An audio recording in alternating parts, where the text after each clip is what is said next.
అందరూ వాళ్ళ అనుభవాలు చెప్పారు. ఈ సినిమా మొదట కొబ్బరికాయ కుట్టిన దగ్గర నుంచి కూడా జరిగిన వింతల గురించి. నేను ఎప్పుడు నమ్మేది ఒక దైవాన్ని నమ్ముతాను, అది కూడా మనకి తోడవ్వాలి ఇప్పుడని. ఆ దైవం కనిపించిన దైవం అది వేరే వేరే రూపాల్లో ఉండొచ్చు. ఒక్కొక్కడు ఒక్కొక్క దేవుడిని ఆరాధిస్తారు. శివుడు కావచ్చు, వెంకటేశ్వర స్వామి కావచ్చు, విష్ణువు కావచ్చు, లేకపోతే రకరకాల వాళ్ళ ఎలువెల్పులు. అలాగే తల్లిదండ్రులు, నా తల్లిదండ్రులు వాళ్ళ యొక్క ఆశీర్వాదం, అలాగే కళాంబ తల్లి యొక్క ఆశీర్వాదం, ఇవన్నీ కలగలిపితే ఒక డాకు మహారాజు. ముఖ్యంగా ఎన్నో సినిమాలు చేశాను. సరే, దాంట్లో వరుసగా ఇది 4వ సినిమా విజయం సాధించింది. మొదటి సినిమా ఏమో ఒక పరీక్ష, అఖండ చేసేటప్పుడు అదేమో కరెక్ట్గా కోవిడ్ రావడం. ఆ కోవిడ్ టైంలో సాహసించే ధైర్యం చేసి సినిమాని విడుదల చేయడం, అఖండమైన విజయాన్ని సాధించడం అఖండ సినిమా.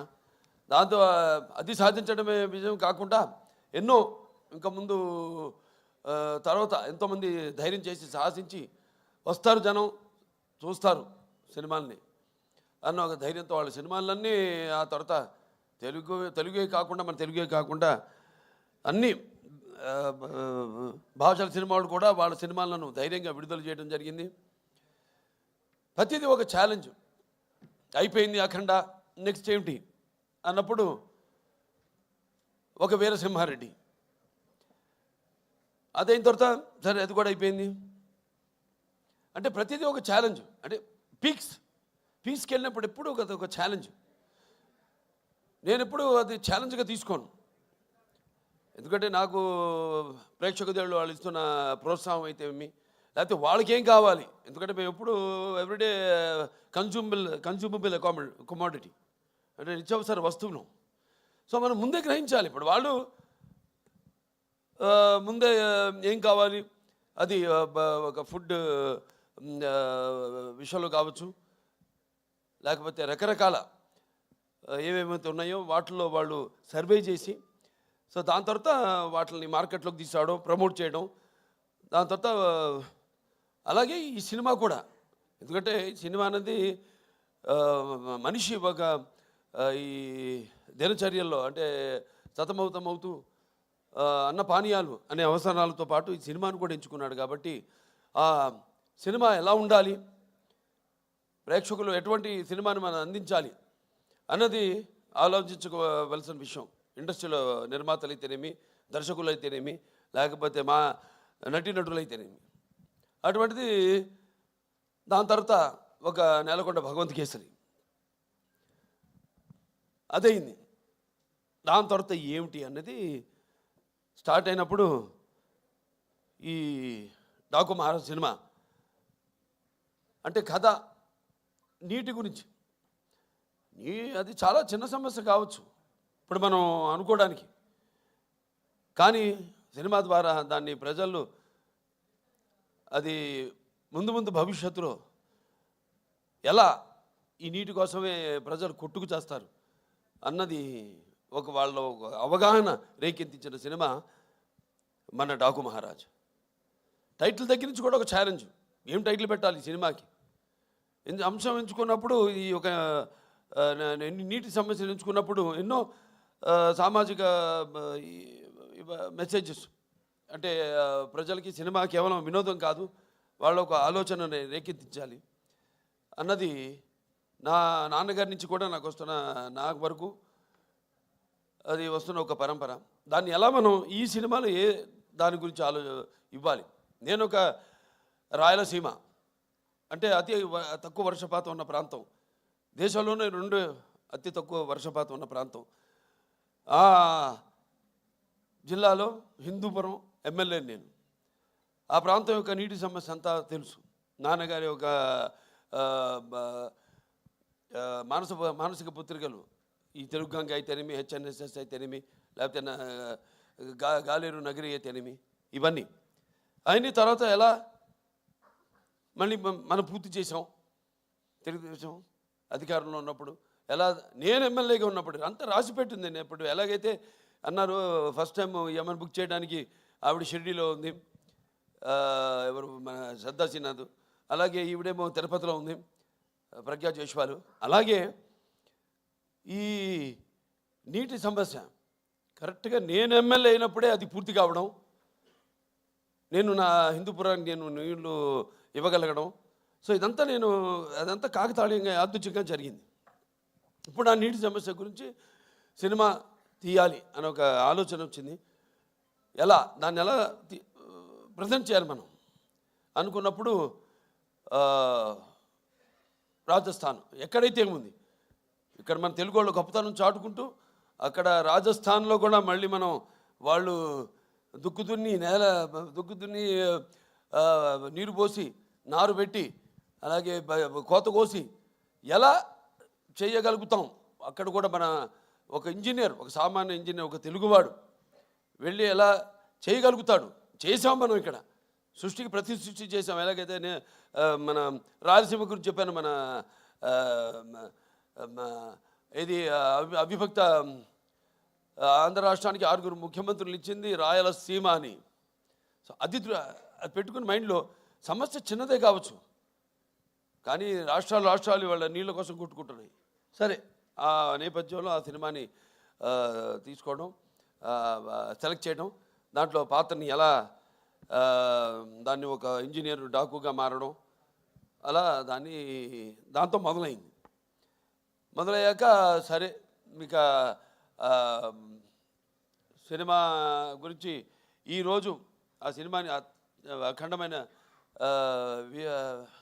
విజయాన్ని మాకు అందించి ఇవాళ మా వెన్ను తట్టి ఇంకా మాకు ఎవరైతే మేము ఆకలితో ఉన్నామో ఒక సినిమా చేసి దాని ఒక ఫలితం కోసం రెయిన్బోర్డ్ కష్టపడి ఎలా ఉంటుంది ఆ సినిమా, దాని ఫలితం ఎలా ఉండబోతుంది అని ఎదురు చూస్తున్నామో, అటువంటి తరుణంలో ఇటువంటి అఖండమైన విజయాన్ని మాకు అందించినందుకు తెలుగు ప్రేక్షకులందరికీ నా హృదయపూర్వక కృతజ్ఞతాభివందనాలు తెలియజేసుకుంటున్నాను. ఇంకా ముఖ్యంగా ఈ సినిమాలో ముందు మా దర్శకుల గురించి చెప్పాలి, బాబీ గారి గురించి.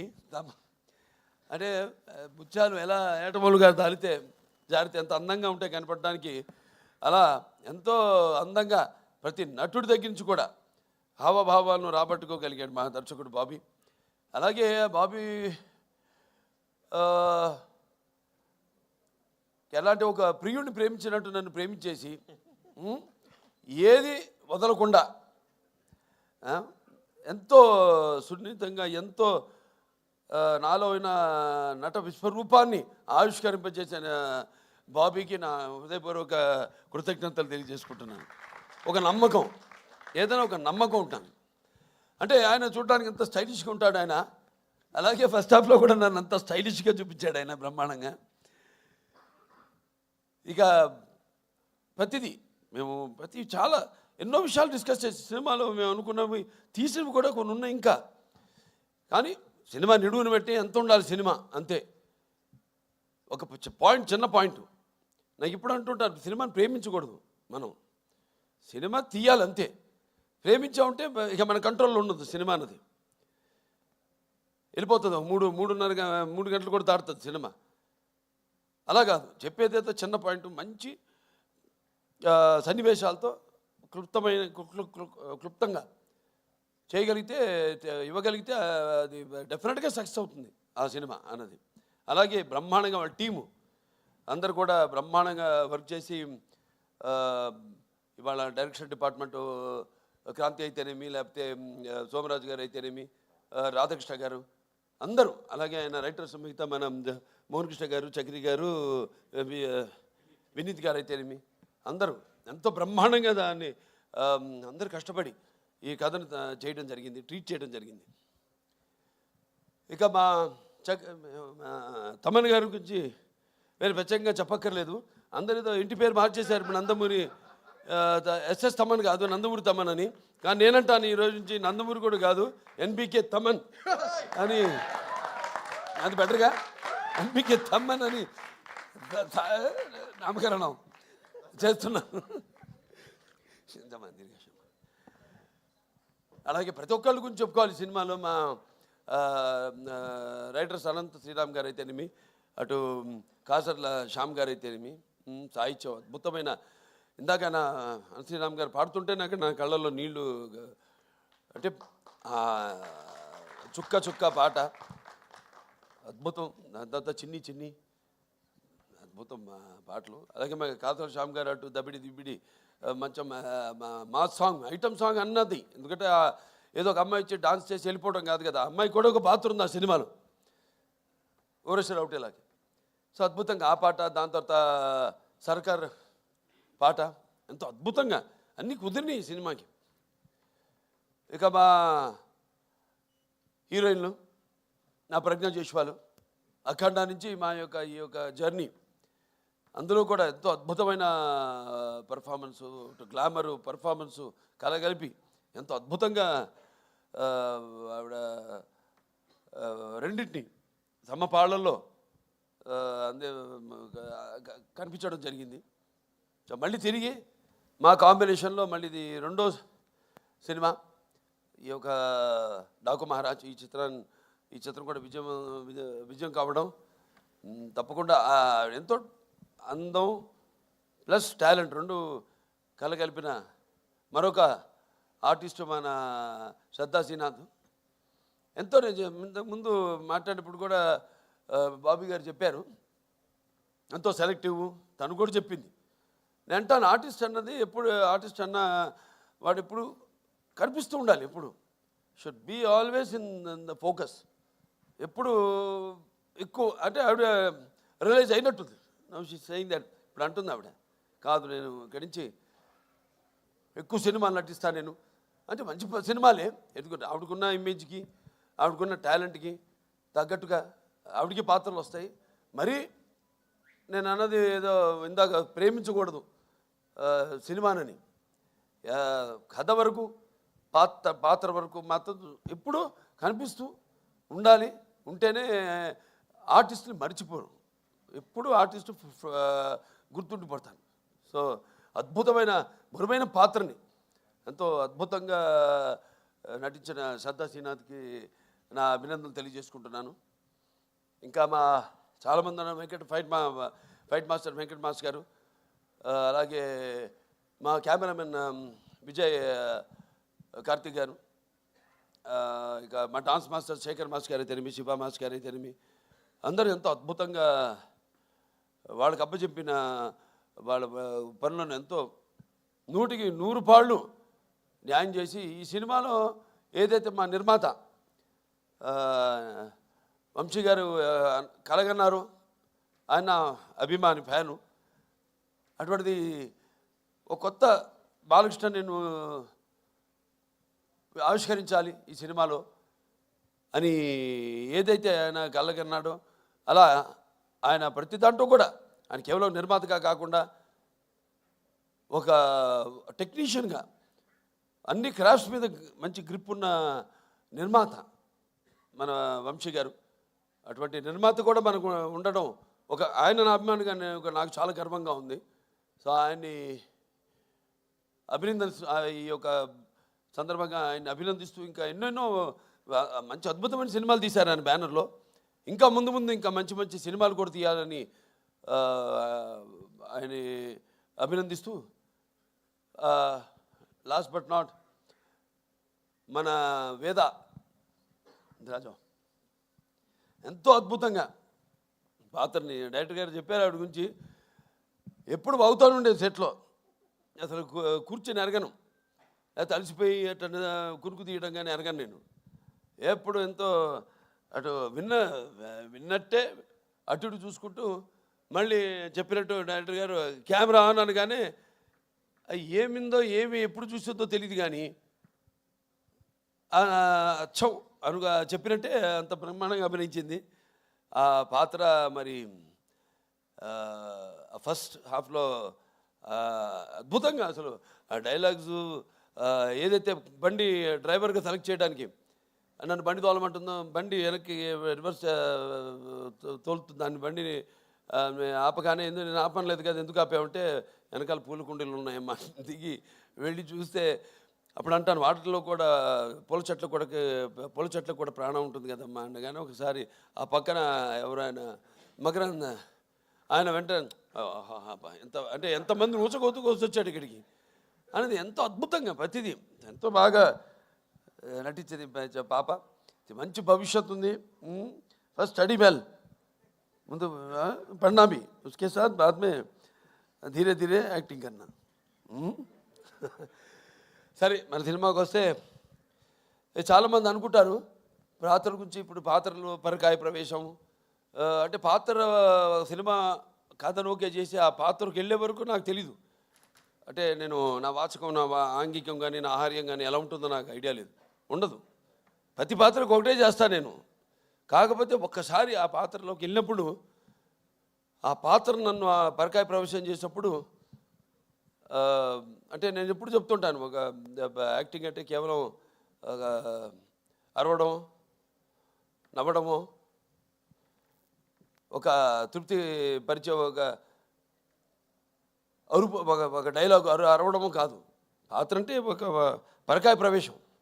ఇంకో పాత్రలోకి ఏ పాత్ర అనుభవాలు అయితే ఆ పాత్రకు ఆత్మ అనుభవాలు అయితే మనము అనుభవించలేదో ఆ పాత్రలోకి వెళ్ళిపోవడం. సో అది నాకు ఒక గొప్ప వరంగా భావిస్తున్నాను మా నాన్నగారి తొరత. అలాగే చాలామంది అంటుంటారు అంటే ఈ సినిమా మొదలైంది కూడా ఈ సప్త సముద్రాలు వాటి గురించి చర్చించుకుంటూ ఎన్నో చర్చించుకున్నాం సరదాగా.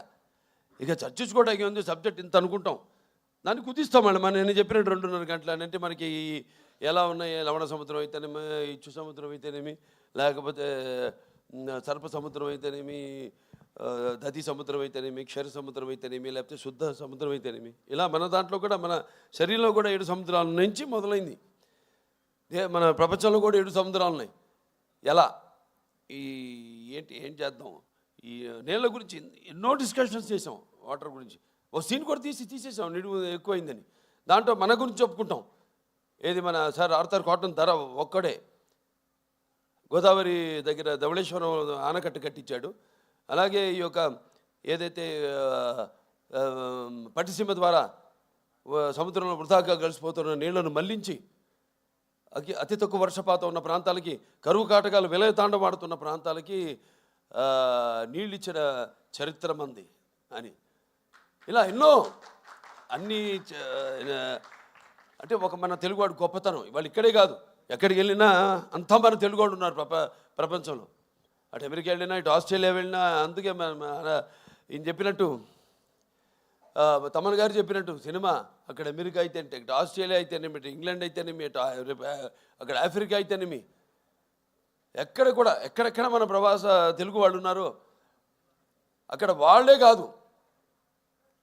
కాకుండా ఇవాళ మన తెలుగు సినిమా ఏ రేంజ్కి వెళ్ళిందంటే ఇవాళ అవతల వాళ్ళు అంటే ఆ దేశస్తులు కూడా సినిమాను చూసి, మన సినిమాను చూసి ప్రశంసించే స్థాయికి మన తెలుగు చలనచిత్ర పరిశ్రమ ఎదిగిందంటే మరి మనం ఎంతోమంది, దానికి మన గొప్పలే మనం ఎక్కువ చెప్పుకోము. సో కాబట్టి ప్రేయర్లో అప్రస్తుతం ఇక్కడ. ఎందుకంటే నా వరకు నేను నా గురించి ఆలోచించుకుంటుంటాను. నా వరకు నేను ఎంత బాగుండాలి అంత అన్నది ఒక స్వార్థం అయితే తమ్మన్ గారు చెప్పారు చాలా వివరంగా. ఇవాళ ప్రపంచం ఎలా ఉందో, ఎంత కుదించుకుపోతుంటో అంత క్లిష్టంగా తయారవుతుంది ఈ ప్రపంచం. ఇవాళ నీళ్ళ గురించి తీసామంటే నీళ్ళే ఇవాళ అక్కడ చైనా అయితేనేమి, గాజెస్ అయితేనేమి, లేకపోతే ఇవాళ బ్రహ్మపుత్ర మీద రేపు ఆనకట్ట కట్టాలి వాళ్ళు అనుకోవడం అయితేనేమి, రేపు అబ్దుల్ కలాం గారు చెప్పినట్టు ముందు జరగబోయేది వెపన్స్ కాదు, యుద్ధాలు, వాటర్ వార్స్ జరుగుతాయని ఆయన యుఎన్ఓలో ఆయన ప్రసంగంలో చెప్పడం జరిగింది అబ్దుల్ కలాం గారు. అలా ఎన్నో చూసుకుంటే నా వరకు నా రికార్డ్స్ అన్నీ అన్స్టాపబుల్, నా కలెక్షన్స్ అన్నీ అన్స్టాపబుల్, నా అవార్డ్స్ అన్నీ అన్స్టాపబుల్, నా రివార్డ్స్ అన్నీ అన్స్టాపబుల్. వీటికి ముఖ్యంగా నా తెలుగు ప్రజానికానికి అలాగే నా అభిమానులందరూ కూడా నా కృతజ్ఞతలు తెలియజేసుకుంటున్నాను. ఎందుకంటే మనం ఇచ్చిన దాన్ని ఆదరించి కొత్తదనాన్ని ఎప్పుడూ ఆస్వాదిస్తారు మన తెలుగు వాళ్ళు అన్నదానికి ఒక నిదర్శనం. అంటే నాకేంటంటే సినిమా అంటే ఒక భాషా భేదం కానీ, లేకపోతే ఒక ఆడమ్మగా తేడా కానీ, లేకపోతే దానికి దారి తారతమ్యములు కానీ, పండిత పామరాది పట్టుబిడుపులు కానీ, దురభిమానులు అనే అడ్డుకోడలు ఉండవన్నది నాకు నమ్మకం. అటువంటిది మంచి సినిమాని ఈరోజు ఈ ఒక మన ఈ డాకు మహారాజ్ని అందరూ ప్రేక్షకులందరూ ఆదరించారంటే మరి మన వాళ్ళ తత్వం, వాళ్ళ నేచర్ ఏంటో అంటే ఒకసారి నేను అన్నట్టు మంచి తీస్తే ఏదైనా వాళ్ళు స్వీకరిస్తారు, బ్రహ్మరథం పడతారు అన్న దానికి ఇవాళ ఈ డాకు మహారాజ్ సక్సెస్ ఒక పెద్ద ఉదాహరణ. సో వాళ్ళందరూ కూడా నా తెలుగు ప్రేక్షక దేవుళ్లకు అభిమానులకు అందరికీ నా కృతజ్ఞతలు తెలియజేసుకుంటూ, అలాగే ఈ సినిమా ఒక సక్సెస్ ఫంక్షన్ అనంతపూర్లో చేద్దామని